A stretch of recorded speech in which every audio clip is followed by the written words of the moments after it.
तो hello friends, तो आज हम एक्सप्लेन करने जा रहे हैं टू लव ब्रू डार्कनेस। और इस एपिसोड का नाम है कंटिन्यू। और एपिसोड की स्टार्टिंग में हमें रितो का हाउस को दिखाया जाता है, जहाँ पे जो मिकान होती है वो रितो को खाने के लिए बुलाती है और बोलती है अगर तुम नहीं आए तो तुम स्कूल के लिए लेट हो जाओगे। और इसके बाद हमें रितो के रूम को दिखाया जाता है, जहाँ पे कुछ ऐसा सीन होता है। और इसके बाद हमें दिखाया जाता है वहाँ पर नाना-चन आती है और रितो के ऊपर गुस्सा करने लगती है। तब जो रितो होता है वो सीढ़ियों से नीचे की ओर जब जाता है, तब वो लाला को देखती है और उसका फेस पूरी तरह से रेड हो जाती है।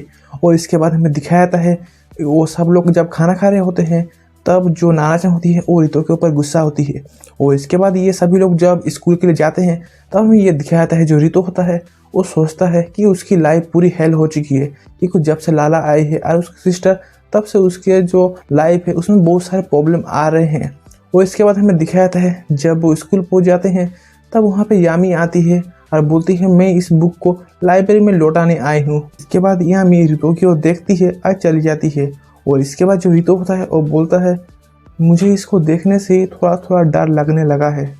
इसके बाद हम देखते हैं वहाँ पे हाउना आती है, और जिसको देख के जो रितो होता है वो थोड़ा खुश हो जाती है।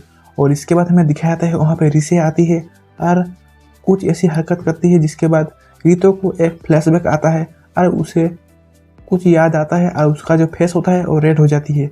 और इसके बाद हमें दिखाया जाता है जो लाला होती है वो रितो को पकड़ती है और एक जगह पे लिखती है और बोलती है यही तुम्हारा अच्छा चांस है कि तुम हावना को तुम कॉन्फ्रेंस कर सकते हो।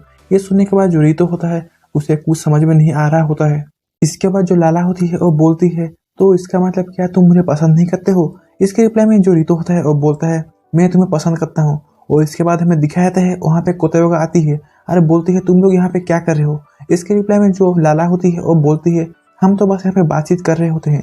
तब जो रितो होता है वो उसके हाथों से सारे बुक्स को लेती है और बोलती है मैं इनको क्लास में पहुँचाने में तुम्हारी मदद करूँगा।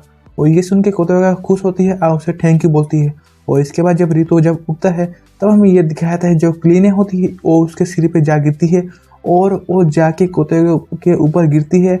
और हमें कुछ ऐसा सीन दिखाया जाता है। और इसके बाद हमें दिखाया जाता है जो नाना-चन और मोमो-चन होते हैं वो भी वहाँ पे आते हैं और बोलते हैं वो इस स्कूल में भर्ती हुए हैं।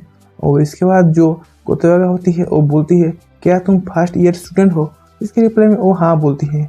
और इसके बाद हमें दिखाया जाता है जो मोमो-चन होती है वो रितो की ओर देखती है और बोलती है सेनपाई, जिसको सुनने के बाद जो रितो होता है वो बहुत ही ज़्यादा शौक हो जाती है। उसके बाद रितो को एक फ्लैशबैक आता है जहाँ पे वो नहा रहा होता है।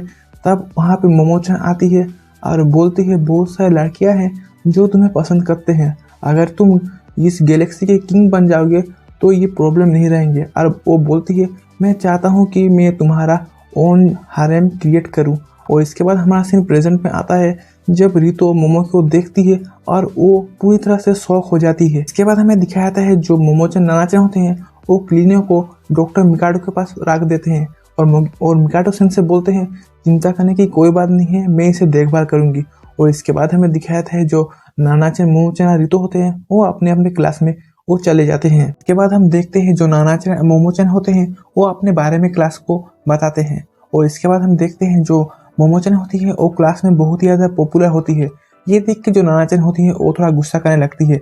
उसके बाद जो नाना-चन होती है वो बोलती है मैं अभी बाहर जा रहा हूँ। इसके बाद नाना एक लड़की को देखती है और उसके पास जाती है और उससे बोलती है कि तुम यहाँ पे क्या कर रहे हो। इसके रिप्लाई में वो लड़की बोलती है मैं उन पक्षियों को देख रहा हूँ और मैं जानना चाहता हूँ कि वो क्या कह रहे हैं। इसके रिप्लाई में जो नाना होती है वो बोलती है वो लोग बोल रहे हैं कि वो साउथ की ओर फ्लाई करने वाले हैं। इसके बाद नाना ये भी बोलती है कि उसके पास एक स्पेशल एबिलिटी है जिसके माध्यम से वो जो एनिमल है उनके साथ बातचीत कर सकती है। इसके बाद जो लड़की होती है वो बोलती है उसका नाम मिया है। और इसके बाद जो नाना-चन होती है और वो दोनों बात कर रहे होते हैं। इसके बाद जो मिया होती है वो बोलती है मैंने तो तुम्हें इस क्लासरूम में पहले कभी नहीं देखा है। इसके रिप्लाई में जो नाना होती है वो बोलती है मैं आज ही इस क्लासरूम में भर्ती हुई हूँ। और इसके बाद हमें दिखाया था है वो दोनों अच्छे फ्रेंड बन जाते हैं और बातचीत करने लगते हैं। इसके बाद हमें मोमो-चन को दिखाया जाता है जो रितो के जो प्लेन है उसको बारे में सोच रही होती है। और इसके बाद हमें ये दिखाया जाता है वो यामी के पास जाती है और बोलती है क्या तुम मेरी फ्रेंड बनोगे। इसके रिप्लाई में जो यामी होती है वो बोलती है मेरी पहले से ही एक फ्रेंड है जो मिकान है, और बोलती है मैं तुमसे फ्रेंडशिप नहीं करूंगी। इसके बाद हमें एक क्रो को दिखाया जाता है जो ऊपर से सब कुछ देख रही होती है। और इसके बाद हमें ये दिखाया जाता है जो रितो होता है वो इनके पास आता है और बोलता है उसके फ्रेंड को क्या हो गया है। और इसके बाद हमें दिखाया था उनके जो सारे फ्रेंड होते हैं वो ज़ोंबी में ट्रांसफॉर्म हो चुके हैं और उनके ऊपर अटैक कर रहे होते हैं। तब यामी उनसे लड़ती है और देखती है, कुछ ज़ोंबी उसे पकड़ लेते हैं और उसके बाद हमें दिखाया जाता है जो यामी होती है वो एक एक करके सबको मार देती है।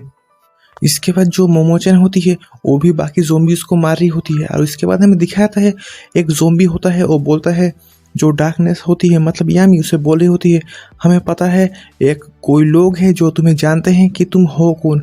और उसके साथ वो ये भी बोलती है तुम्हारा काम है लोगों को मारना। और इसके बाद हमारा एपिसोड यहीं पे एंड हो जाती है।